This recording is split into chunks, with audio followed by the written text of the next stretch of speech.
Malek.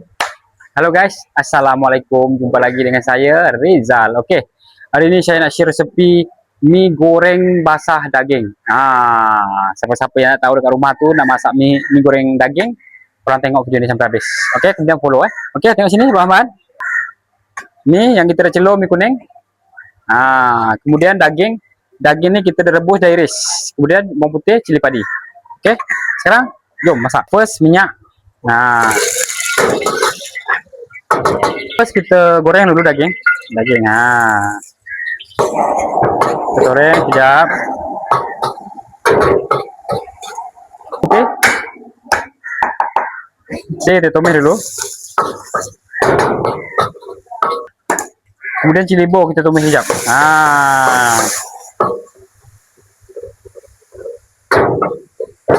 Kemudian baru kita masukkan stok ayam.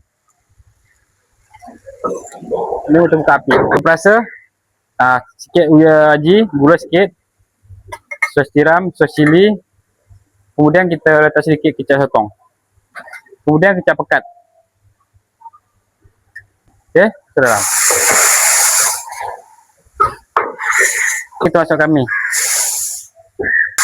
Kita bagi tumis sekejap. Tu dia guys.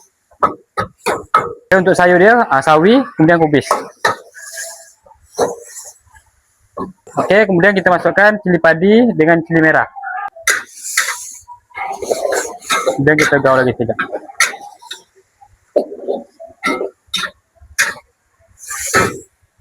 Okey, kita taruh ni sikit kicap bukit.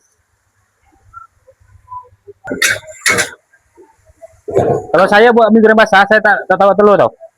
Ada setengah orang dia boleh je, tak ada masalah. Taruh telur pun boleh, tak taruh telur pun tak ada masalah. Saya pulang masing-masing guys. Tengok. Malcet. Mampus. Alright. Boleh kita hidang. Oke guys, sudah siap.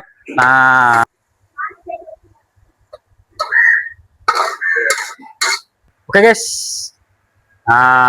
Inilah dia. Berasap abu, berasap. Mie goreng daging basah. Tekan lagi. Oke, bawang goreng bagi dia wangi. Oke.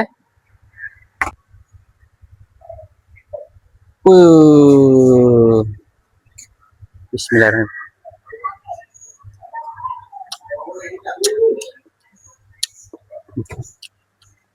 Padu dulu. Oke. Sama mencoba. Jangan lupa korang follow follow akaun Facebook Rizal Tom Yam. Oke. Bye bye. Assalamualaikum.